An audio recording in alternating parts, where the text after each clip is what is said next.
이스라엘 백성이 광야에서 40년을 생활을 하고 이제 거의 마무리가 되는 시기입니다. 곧 이제 이 40년 하나님께서 말씀하셨고 이스라엘이 불순종했던 그 기간이 거의 끝나가고 이제 가나안 약속의 땅으로 들어갈 준비를 합니다. 그래서 이 민수기서에 보면 인구조사를 해요.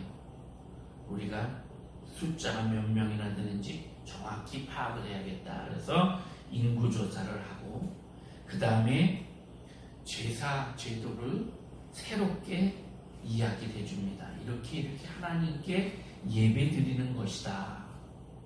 그리고 그렇게 민수기가 끝나면서 신명기로 넘어가요. 모세가 신명기를 통해서 설교를 해요. 이게 정신교육이지요, 일종의. 너희가 가나안 땅에 들어가면 그냥 아무 생각 없이 들어가서 살면 안 된다. 이런 마음가짐을 가지고 이런 신앙의 자세를 가지고 들어가서 살아라. 그래서 신명기서에서 모세가 설교하고 가르치고 이렇게 하는 겁니다.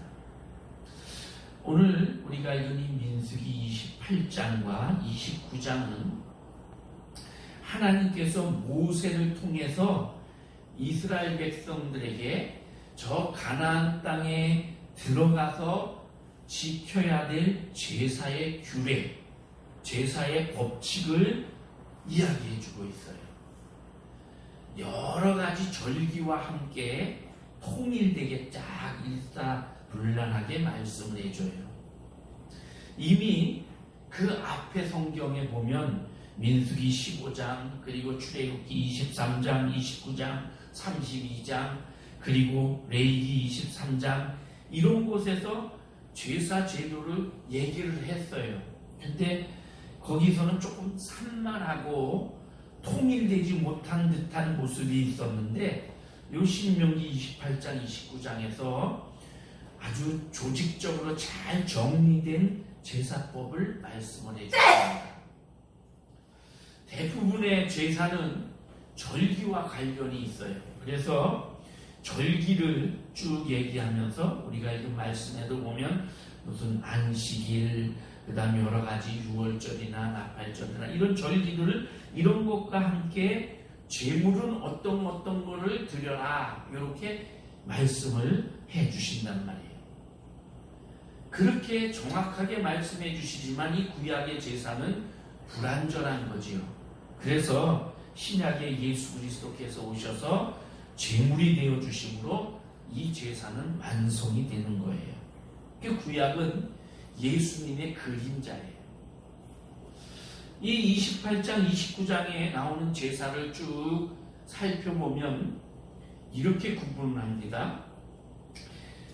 제사의 빈도에 따라서 매일 드리는 제사, 그래서 2절부터 8절까지, 그 다음에 매주일 드리는 안식일 제사, 그래서 9절, 10절, 그 다음에 매월 드리는 제사, 매월 초하루에 드려라, 월삭에 드려라, 이렇게 해서 그게 11절부터 15절, 그리고 1년에 한 번씩 드려라, 그런 제사. 그 제사는 여러 가지가 있는데 6월절 1월 14일이에요. 이스라엘 달력으로 이 1월 14일 6월절 제사 후에 무교절 절기를 일주일 동안 지켜요. 그 제사. 그리고 77절, 우리로 말하면 성령 강림절, 오순절, 그리고 7월 1일 날 드리는 나팔절, 그리고 7월 10일 날 드리는 대속죄일 제사, 그리고 7월 15일 이후에 드리는 일주일 동안 드리는 초막절, 장막절이라는 거 하고 이런 제사들을 차례차례 소개를 해주고 있습니다.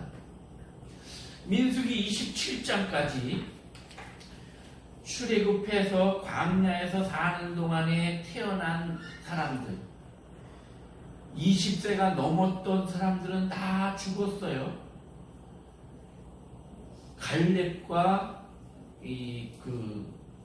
여호수아만 살아남고 다 죽었어요. 그리고 그 후예들만 남아있는데 그 사람들을 인구조사를 해요. 그리고 가나안 땅에 너희가 들어갈 건데 거기 들어가면 땅을 이렇게 제비 뽑아서 다 분배를 해라. 이걸 쭉 얘기를 해요. 그리고 그 가나안 땅에 들어가서 지도자는 이렇게 할 것이다. 지도자에 대해서도 얘기를 해요. 그러면 그렇게 한 다음에 이제 그 다음에 나올 이야기는 거기 들어가서 싸울 건데 원주민을 몰아내고 우리가 그 땅을 차지하기 위해서 가나안 원족들을 하나씩 이렇게 밀어내고 처부숴야 되는데 그러려면 우리는 군대를 어떻게 편성하고 어떻게 공격을 하고 어떻게 할 건가 이런 것을 얘기해야 순서상 맞아요. 그런데 그 얘기를 해야 되는 그 순서에 그걸 빼놓고 오늘 28장 29장에서 하나님께 제사 드리는 법을 딱 얘기하고 있단 말이에요. 왜 그럴까? 이유가 있어요. 전쟁 그거 중요하지요. 들어가서. 그런데 그것보다 더 중요한 것 바로 하나님과의 바른 관계 예배에 관한 거예요. 그래서 예배 정신적으로 무장하고 영적으로 무장해야 그래야 가나안 땅에 들어가면 승리를 하든 이러지 그런 무장 없이 그냥 뭐 군대만 많이 가지고 있다고 해서 군대의 힘으로 어떤 지도자의 계략으로 그래서 들어간다고 승리하는 게 아니다라는 거지. 전쟁의 승리는 하나님의 손에 있기 때문에 그래서 하나님이 승리는 주실 것이고 너희들은 그 하나님과의 관계를 바르게 해라. 그래서 예배, 제사에 관한 것을 쭉 얘기하는 거예요. 오늘 말씀을 읽어보면 뭐 어린 양, 흠없는 어린 양 1년 된 거 잡아서 드리고 이렇게 하는데 오늘 우리가 드리는 예배와 다르기 때문에 제가 그 자세한 건 설명하지 않겠습니다. 하나님께 대한 경배, 그리고 확실한 믿음, 그리고 이스라엘이 순종하는 그 마음, 하나님과의 관계, 이런 것이 승리의 요인이지 다른 것이 아니라는 거예요. 그리고 그렇게 약속의 땅 젖과 꿀이 흐르는 가나안 땅에 들어가서 그런 바른 하나님의 백성이 되어 있어야 거기서 바로 정착할 수 있다는 거죠. 하나님이 가르치시는 제사, 예배에서 빠지면 안 되는 요소들이 필수적인 핵심적인 요소들이 오늘 본문에 들어있어요. 그래서 저는 오늘 예배의 요소 이런 주제로 함께 하나님의 은혜를 나누려고 합니다.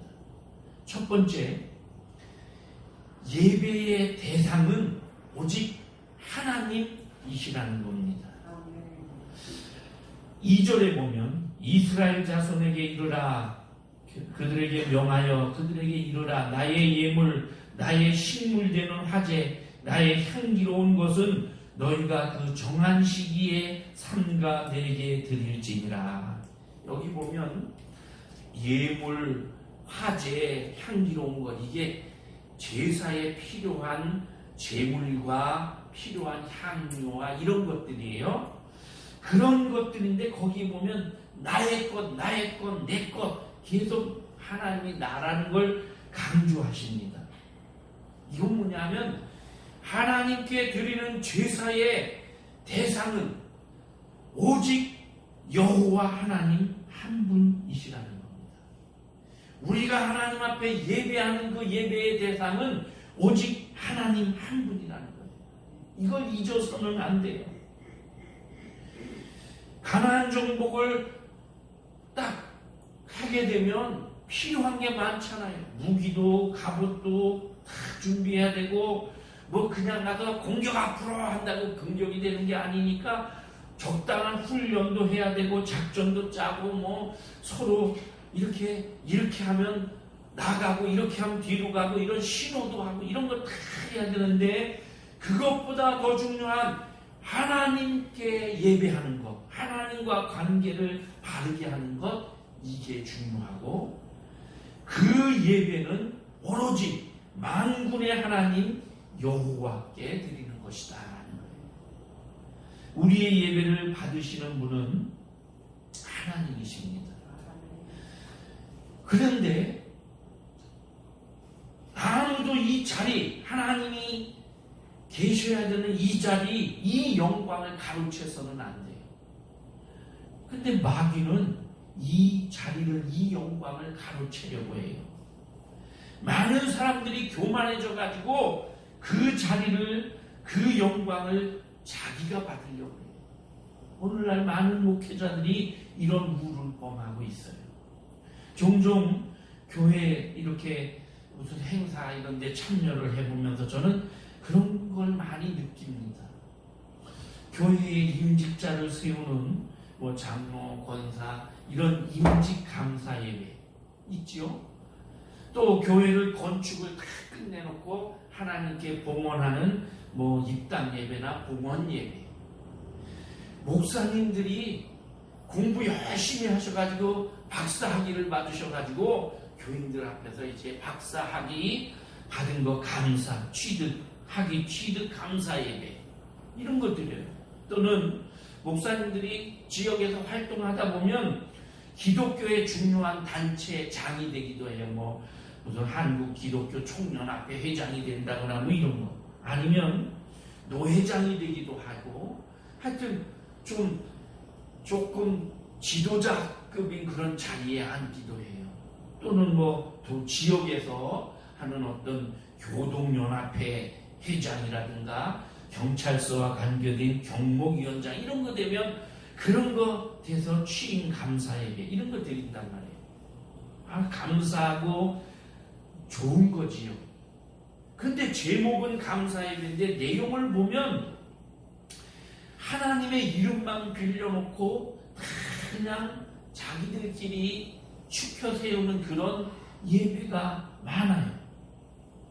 임직자를 높이고 교회 건축하는데 아무개 장로님, 아무개 집사님이 수고했고 건축의 어느 회사에서 어느 위원장이 수고했다고 막 그들을 높이고, 목사님 박사학위 받았다 보니까 목사님 우리 목사님이 이렇게 훌륭하시고 이러면서 막 우리 목사님이 이번에 무슨 회장이 되셨다고 이러면서 모든 영광이 하나님께가 아니라 사람에게로 가고 있는 거란 말이죠. 하나님께 그저 한두 마디 형식적으로 감사합니다 이런 정도고, 사람을 높이고 사람을 칭찬하고 사람을 경배하는 이런 예배들이 있다는 거예요. 이스라엘 백성은 애굽 땅에서 오랫동안 종노릇을 했어요. 하나님의 선민인데 그 땅에 그렇게 살면서 애굽 사람들이 섬기는 신을 많이 보고 자연스럽게 그게 몸에 익었어요. 그래서 오직 한 분인 여호와만을 섬겨라, 이 율법을, 이 계명을 잊어버려요.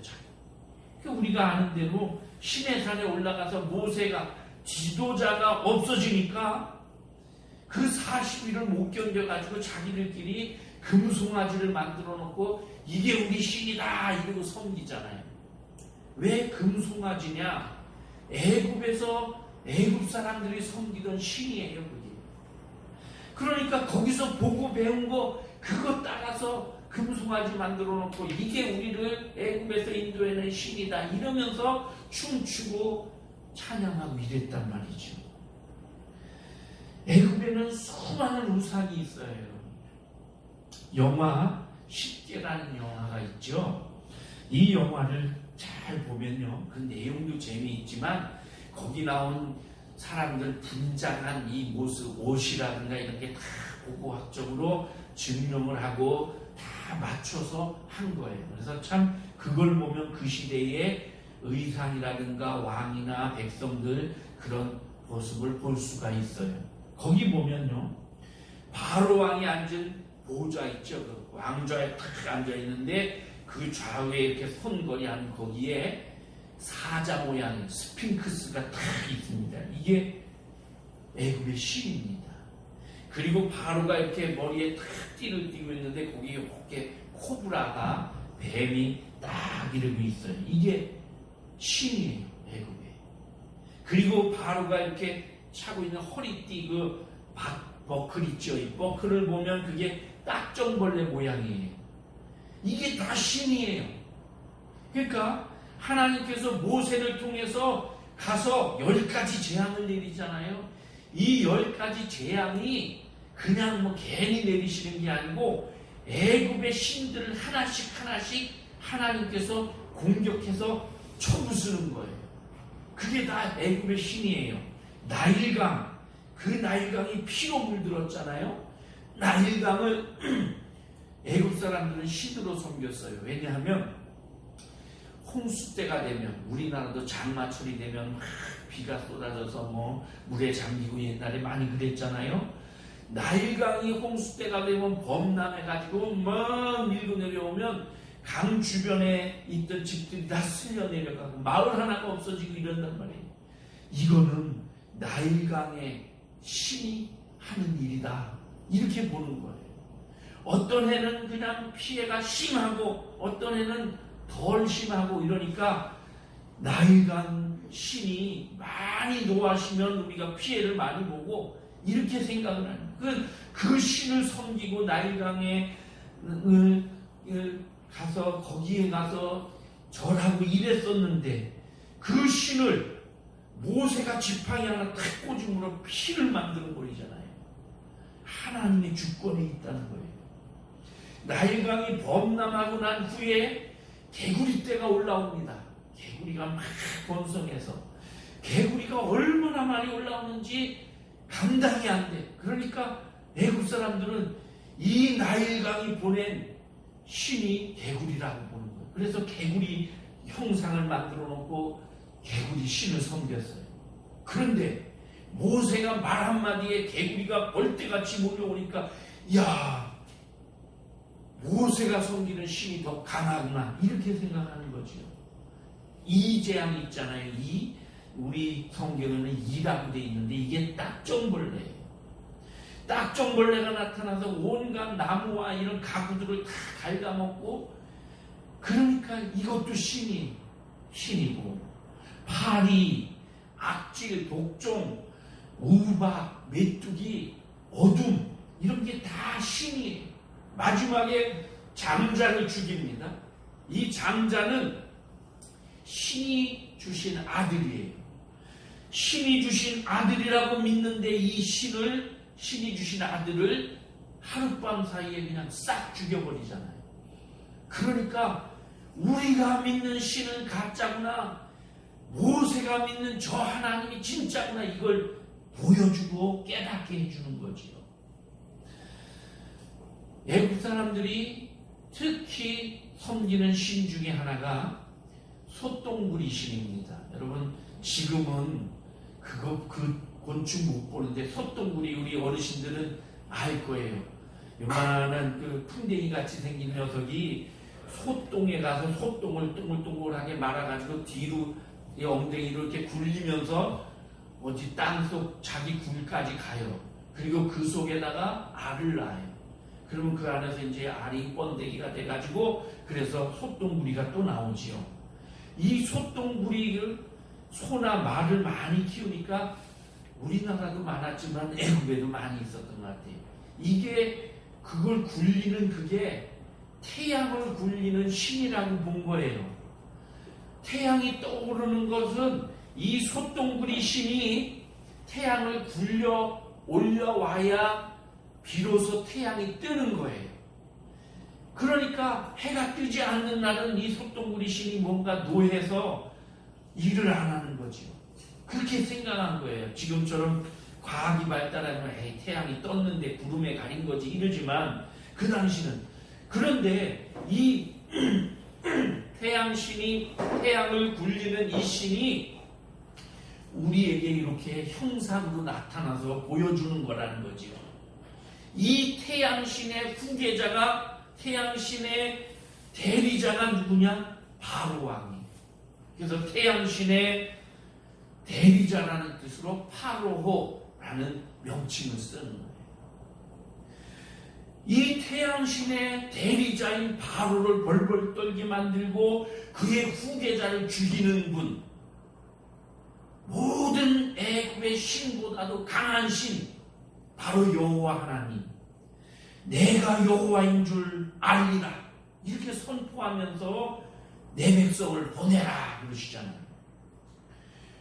이스라엘이 섬길 분은 오직 하나님, 우리가 섬길 분 오직 하나님 한 분밖에 없는 거예요. 그래서 모세를 통해서 제사법을 알려주는 겁니다. 우리가 사는 세상도 많은 사람들이 하나님 아닌 것을 하나님으로 착각하고 섬겨요. 나무나 돌멩이나 이런 걸로 뭘 깎아놓고 거기 가서 절을 하고, 또는 큰 고목나무, 또는 무슨 큰 바위, 우리보다 좀 더 웅장하고 힘이 있다고 생각하면 거기 가서 빌고, 때로는 거기다 금을 입히고 이런단 말이에요. 이사야서에 보면 이사야가 그런 설명을 해요. 제가 우리 이사야 44장에 제가 우리식으로 쉽게 설명을 해볼게요. 어떤 사람이 산에 가서 나무 하려고 갔더니 아주 큰 나무가 하나 좋은 게 있는 거예요. 야, 이 나무 참 좋다. 그래서 그냥 힘을 들여갖고 나무를 베어서 토막토막을 쳐서 지게에 지고 집으로 갖다 내려놨어요. 그리고 그 나무를 잘 깎아가지고 멋있는 부처님 상을 하나 깎았다 붙여보세요. 깎아서 보니까 너무 멋있어. 그래가지고 가까운 사찰에다가 다 연락을 했어요. 내가 부처님을 멋있게 깎아놨는데 한번 와보십시오. 그랬더니 스님들이 와서 보니까 정말 멋있게 부처님이 다 인자한 얼굴로 딱 깎여 있단 말이에요. 야, 이거 멋있다. 이거 우리 절에 갖다 하면 좋겠다. 그래서 얼마냐고 흥정을 해가지고 사갑니다. 그랬더니 다른 스님들도 나도 하나 깎아주셔. 나도 그 돈 주고 사겠어. 나도 깎아주셔. 그래서 여러 명이 그 나무가 다 없어질 때까지 주문을 해서 깎아가지고 다 팔아먹었단 말이에요. 돈을 참 많이 벌었어요. 비싼 값에 팔았으니까 나무 안 해도 될 정도로 돈을 벌었어요. 이 사람이, 나무꾼이 그렇게 다 팔고 나서 그 깎아낸 톱바, 나뭇가지, 나무 조각들, 이것으로 아궁이에 불을 떼면서 빵을 구워 먹었어요. 추우니까 추위도 견뎠어요. 이사야가 묻습니다. 그 나무가 빵 굽고 추위를 이기게 하는 화목으로 쓰였는데, 그렇게 아무렇게 쓰였는데 어떻게 멋있게 깎아줬다고 그 나무가 너희에게 복을 주겠느냐? 어떻게 그 나무가 멋있게 깎아줬다고 너희의 신이 되겠느냐? 그런 어리석은 짓을 왜 하느냐? 이사야가 그렇게 말하는 거예요. 또 한 가지 이사야가 예를 들어요. 어떤 대장장이가 있었어요. 쇠를 녹여서 숟가락도 만들고 젓가락도 만들고 접시도 만들고 대야도 만들고 사람들이 주문하면 홈이나 괭이도 만들고. 근데 어느 날 스님 한 분이 와서 부처님 상을 하나 멋있게 좀 만들어 주시오. 돈은 달래는 대로 주겠어. 그러니까 예, 제가 만들어 보겠습니다. 그래서 잘해서 만들었죠. 그랬더니 거기다가 금칠도 좀 해주시오. 그래서 금칠도 싹 했어요. 그랬더니 그걸 보고는 이 스님이 너무 멋있게 잘 만들었다고 고맙다고, 그래서 부르는 값에 돈을 더 주고 그걸 탁 옮겨서 절에 갖다 놨단 말이죠. 자, 똑같은 쇠인데 호미도 만들고 괭이도 만들고 숟가락도 만들고 이러던 그 쇠를 다른 거 섞은 것도 없고 정성을 좀 더 썼고 금칠을 했을 뿐인데 그게 어떻게 우리의 화를 막아주고 복을 내려주는 신이 되느냐 말이죠. 그러지 말아라. 이사야는 그렇게 얘기해요. 오늘 우리가 섬길 하나님, 신은 오직 하나님 한 분밖에 없다는 것, 우리 이것을 늘 명심해야 됩니다. 그리고 이 하나님께 우리가 예배하는 거예요. 그래서 이 하나님께 최선을 다해 예배드리는 그 사람을 하나님이 복 주시고 하나님이 승리하게 해주시는 겁니다. 두 번째로 하나님께 드리는 제사, 예배는 정한 방법과 정한 시기에 드려야 됩니다. 2절에 보면 너희가 그 정한 시기에 삼가 내게 드릴지니라. 하나님이 정하신 방법대로. 실제로 구약시대의 제사는요, 아무렇게나 드려진 게 아니에요. 향로도 정한 것으로 쓰고 거기 쓰는 향 재료도 정한 것으로 하고 불도 정한 것으로 하고 그렇게 다 하나님이 정해주신 것을 쓰도록 돼 있어요. 제사도 아무나 드리는 게 아니고 정해진 제사장에 의해서 드려졌죠. 그렇게 했던 이유가 있어요. 자, 첫 번째로 그 당시에 태어난 사람들은 아까도 얘기한 것처럼 광야에서 태어난 사람들이에요. 나이 많았던 사람들, 처음에 애굽 가나안에 들어가려고 했던 그 사람들은 다 광야에서 죽었어요.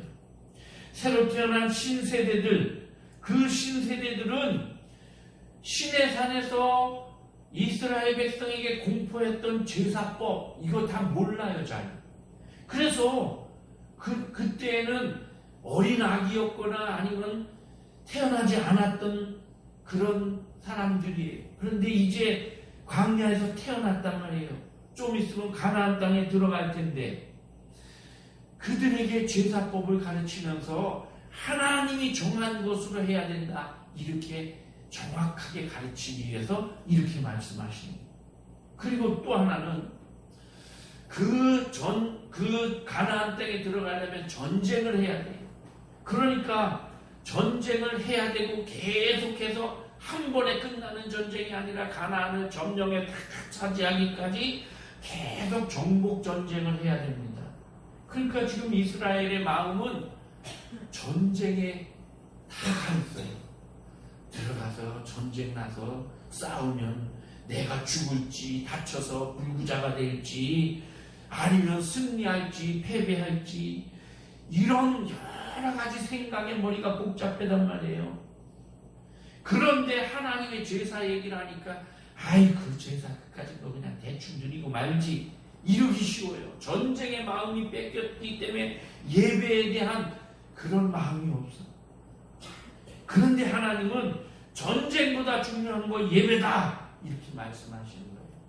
이런 예를 사울왕에게서 우리가 찾아볼 수 있습니다. 사울왕이 사무엘에게 기름 부음 받아서 초대 왕이 됐어요.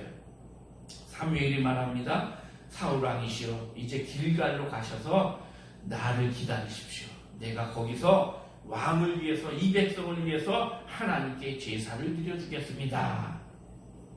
그러니까 그 당시는 제사는 제사장만 드리는 거잖아요. 그런 시대니까 사울이 그래서 백성들을 데리고 이제 다 그 길갈에 모였습니다. 이스라엘이 길갈에 모여있다, 이 말을 듣고는 블레셋지, 야 그놈들 거기 모여있다니까 가서 그냥 한 번에 쳐서 싹 없애버리자, 무슨 지들이 왕을 뽑고 나라를 건설한다고 이러면서 블레셋이 몰려와가지고 그 건너편에 진을 친 거예요. 그러니까 블레셋은 여러 가지, 오늘날은 지금 탱크 같은 그런 마차랑 막 칼이나 이런 거 가지고 있는데 이스라엘은 칼도 변변이 없거든요. 창도 변변이 없었거든요. 그러니까 블레셋이 몰려오는 걸 보고 이스라엘 백성들이 겁이 나요. 그러니까 하나둘씩 도망을 가네요. 큰일 났어요. 빨리 하나님께 제사 드리고 전쟁해야 되는데, 전쟁하려고 저것들이 언제 들어올지 모르는데 빨리 전쟁을 해야 되는데 사무엘은 안 오지요. 백성들은 하나둘씩 도망치지요. 이 사울왕이 마음이 막 급해졌어요. 그날 약속한 날에도 안 오니까 마음이 급해져가지고 내가 제사 드리겠다 이러고 자기가 제사를 드리잖아요. 직접 제사를 드리니까 마음이 지금 전쟁에 가 있는데 제사가 제대로 됐겠어요? 제사법도 지키지 않고 대충 때우는 식으로 드렸겠죠. 마음은 전쟁터에 가 있어요. 그러니까 그렇게 해서 제사 딱 끝나니까 사무엘이 도착했네요. 자, 시간상으로 여러분 한 1시간쯤 걸렸을까요? 2시간 걸렸을까요? 그걸 못 기다린 거예요. 결국 사무엘에게 책망받지요. 하나님께 버림받는 요소가 된 거예요. 지금 이스라엘이 그런 다분한 요소가 있어요. 전쟁의 마음이 있어. 그런데 그거 전쟁도 중요하지만 예배가 중요하다. 내가 정한 것으로 나한테 드려라. 이렇게 말씀하시는 거예요. 그리고 또 하나, 너희가 앞으로 가나안 땅에 들어가면 그 땅에서도 하나님께 계속해서 제사하고 예배하는 삶을 살아야 되는데, 그런데 그것을 지금 얘기해 주는 거예요. 거기 가면 좀 잘 살게 되고 좀 편안해지고 이러면 에이 뭐 예배 그거 이러고 안 드릴 요소가 많으니까 그러지 말아라 하고 내 제사법대로 내게 드려라 이렇게 말씀하시는 거예요. 여러분, 어떤 사람들은 돈 좀 벌면 잘 믿을게요 이래요. 어떤 사람은 애기 좀 키워놓고 잘 믿을게요. 어떤 사람은 나 이 담배 끊고 술 끊고 그러면 잘 믿을게요. 아니에요. 지금 내가 돈 많이 벌면 11조 할게요. 아니에요. 지금 어려울 때 하나님 잘 못 섬기면 나중에 잘 돼서도 못 섬겨요. 지금 10,000원, 100,000원일 때 11조 못 드리면 100만원, 1,000만원, 1억일 때도 못 드려요. 담배 끊고 하나님 잘 믿겠다? 아니에요. 끊지 말고 믿다 보면 하나님이 끊게 해줘요. 애기 키워놓으면 그때 잘 믿겠다. 그때 되면 또 다른 일이 생기는데요. 무슨 일이 생겨서 어떻게 될지 모르는데요. 레위기 10장에 보면 아론의 아들 나답과 아비후가 각기 향로를 가져다가 여호와의 명하시지 않은 다른 불을 담아 여호와 앞에 분향하였더니 불이 여호와 앞에서 나와 그들을 삼킴에 그들이 여호와 앞에서 죽은지라. 아론의 아들이 4명 있었는데 그 중에 첫째, 둘째 이 나답과 아비후가 아버지 대제사장인 아버지와 제사장들이에요. 제사장 역할을 하기 위해서 하나님의 제단에 가서 불로 번제를 드리려고 그러는데 하나님이 정한 제단에서 피운 불이어야 돼요. 그런데 다른 불 그냥 불 피우기 힘드니까 그냥 저쪽에 있는 불씨를 가져다가 대충 해가지고 해서 갖다가 드렸어요. 성경에 보니까 다른 불이라고 돼 있는데 영어 성경에서는 킹 제임스 버전에서는 이상한 불, 생소한 불, 또 RSV 성경에서는 신성치 않은 불, unholy fire 이렇게 돼 있고, 그 다음에 NIV에서는 공인되지 않은, 승인되지 않은 불 이렇게 해석을 했더라고요. 하나님이 정한 불 아닌 거 가지고 그냥 이 불이나 저 불이나 태우는 건 똑같은데 뭔 그냥 그렇게 단순하게 생각했던 이 나답과 아비후는 그냥 그래서 대충 그 불 가지고 불 피워서 하나님 앞에서 분향하다가 불이 확 덮쳐가지고 죽었대요. 하나님이 정한 방법대로 해야 되는 거예요. 영과 진리로 예배하라. 이게 그래서 중요한 말씀인 거예요. 세 번째는 이 제사에서 제물이 매우 중요합니다. 여러분 오늘 말씀에도 제물을 다 하나하나 얘기해 줬죠. 어린 양으로 1년 된 것, 수송아지로 이렇게 하면서 다 제물을 얘기를 해줘요. 제물들이 빠지질 않아요. 왜? 인간이 가지고 있는 이 죄는 피 흘림이 없이는 용서가 안 돼요. 피 흘림이 없이는 사함이 없다 그랬어요. 희생 제물이 그래서 필요한 거예요. 내 피를 흘려야 되는데 내가 죽을 수 없으니까 나를 대신해서 희생 제물을 올려놓는 거예요. 1년 되고 흠없는 순양 또는 숫송아지.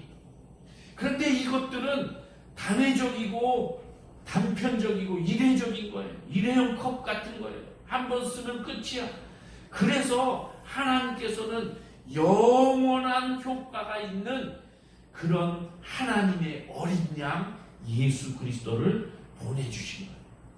그래서 예배의 중심은 제물 예수 그리스도인 거예요. 오늘 우리가 하나님 앞에 예배드리는 이 예배에 예수 그리스도의 임재가 필요한 거예요. 목회자가 하는 설교도 예수 그리스도에게 초점이 맞춰져 있어야 되는 거예요. 그냥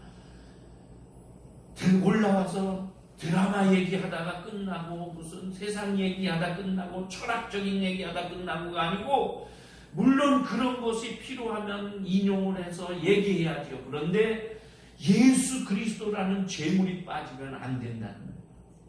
그 예수 그리스도가 이곳에 임재하기 위해서 우리는 성령의 도우심을 간구해야 되는 거죠.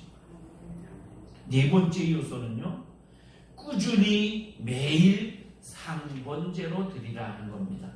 상번제, 정기적으로 드리라는 겁니다. 이 상번제라는 말은 항상 상자에 구울 본자, 제사제자 이렇게 써요. 현대 신학자들 중에 일부가 아니 뭐 매주일 예배 드려야 되냐? 그러지 않아도 된다. 성경에 그런 거 없다. 이렇게 주장을 해요. 그리고 이런 분들이 막 유튜브에 올려가지고 조회수를 늘려서 돈벌이도 하고 이래요. 성경에 있는 여러 가지를 이상하게 해석을 해가지고 그래서 사람들의 관심을 끌고 그래서 막 돈도 벌고 그 조회수가 많아지면 돈을 번다며요. 그렇게 해서 그런단 말이에요. 맞아요. 성경에 매주일 예배 드리라는 말은 없어요. 그런데 구약에 보면 성전에서 제사장들이 매일 하나님께 제사를 드렸고요. 안식일마다 드렸어요. 이것이 신약시대에 와서 초대교회의 우리 사도들은 안식일에 모여 예배드리던 것을 안식 후 첫날 주일날로 바꿔서 예배를 드렸고, 이 주일날로 바뀌어진 예배가 콘스탄틴 황제가 황제되면서 그러면서 모든 교회는 주일, 안식일 대신 주일을 지켜서 예배하라 이렇게 교회가 법으로 선포를 했어요. 그래서 우리는 안식일 제사를 이어받은 주일 예배를 드리는 거예요. 이건 기독교의 전통이에요. 그렇게 드리는데 상황에 따라 못 드릴 수 있지요, 물론. 그런데 그렇게 안 드려도 된다. 그런 식으로 치면 그것은 구약의 이 율법 시대의 산물이다. 그러면 하나도 드릴 게 없어. 예배 드릴 필요도 없고, 그렇게 치면 성경도 구약은 다 찢어내 버려야 되고 이렇게 되는 거예요. 그러니까 조심해야 돼.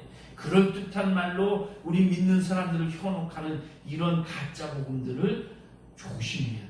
3절에 보면 매일 둘씩 상번제로 드리되, 매일 드린다고 이치데이 매일 드려라 이렇게 돼요.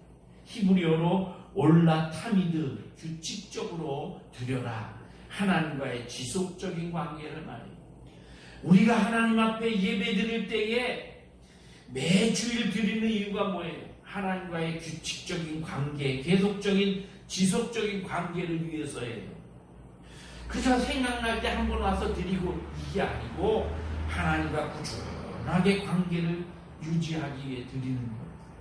그것이 매일이면 더 좋고, 그래서 매일마다 새벽마다 나와 예배하고 이러면 더 좋고, 그게 안 되면 매주일 드리는 거고. 우리나라에 기독교가 들어올 때 선교사님들이 보니까 한국인들은 참 이 기독교적인 토양이 없기 때문에 일주일에 한 번 드리는 거 가지고는 예배가 부족하다. 그렇게 생각을 해서 수요기도회도 만들고 구역예배라는 제도도 만들고 이렇게 만들어 갔던 거예요. 그만큼 저 서양 사람들, 유럽 사람들은 기독교적인 토양에 있어서 그래서 기독교적인 그런 문화가 있기 때문에 일주일에 한 번 드리는 것으로 만족했는데 우리는 그게 안 된 거예요. 그런데 지금은 유럽도 역시 기독교가 다 죽으면서 일주일에 한 번 예배도 제대로 안 되고 있잖아요. 우리나라도 점점 그렇게 돼가고 있잖아요. 상번제로 드리라. 꾸준하게 매주일 매일 하나님 앞에 드려라. 하나님은 우리를 매일 꾸준하게 자주자주 만나시기를 원하는 거예요. 그래서 하나님 앞에 우리가 자주자주 예배 드려야 되는 것입니다.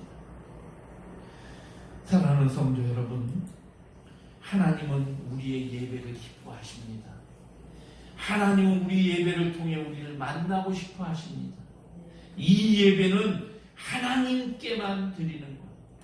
하나님이 정한 시기에 하나님이 정한 방법대로 화목제물 되는 예수 그리스도를 중심으로 드리는 겁니다. 꾸준하게 내 상황에 맞춰서 그렇게 드릴 수 있지만 가능하면 규칙적으로 상번제로 드리는 것. 이런 예배를 드리는 자에게 하나님께서 행복과 평안과 축복을 주십니다. 기도하겠습니다. 하나님 감사합니다. 우리로 하여금 하나님을 예배할 수 있는 건강과 시간과 좋은 이런 태평한 시대를 주셔서 감사합니다. 하나님께 예배하는 것이 얼마나 중요한지, 전쟁을 하는 것보다 더 중요하고 더 우선적이고, 이것이 준비되어 있는 자가 전쟁에서 승리하고 인생을 바르게 살 수 있다는 것, 오늘 말씀을 통해 봅니다. 하나님만이 예배를 받으시는 분이시요, 하나님이 정한 방법과 시기에 맞춰 예배 드려야 하고, 예수 그리스도께서 제물 되시는 예배를 드려야 하고, 그저 드렸다 말았다 이런 예배가 아니라 꾸준하게 드리는 상번제 예배를 드리라는 이 말씀을 깊이 새길 수 있게 하여 주옵소서. 그래서 우리 모두가 하나님께 예배하는 바른 예배를 드리는 사람이 되어서 예배에 성공하고 인생도 승리하는 복 있는 삶이 되게 하여 주옵소서. 예수님의 이름으로 기도하옵나이다. 아멘.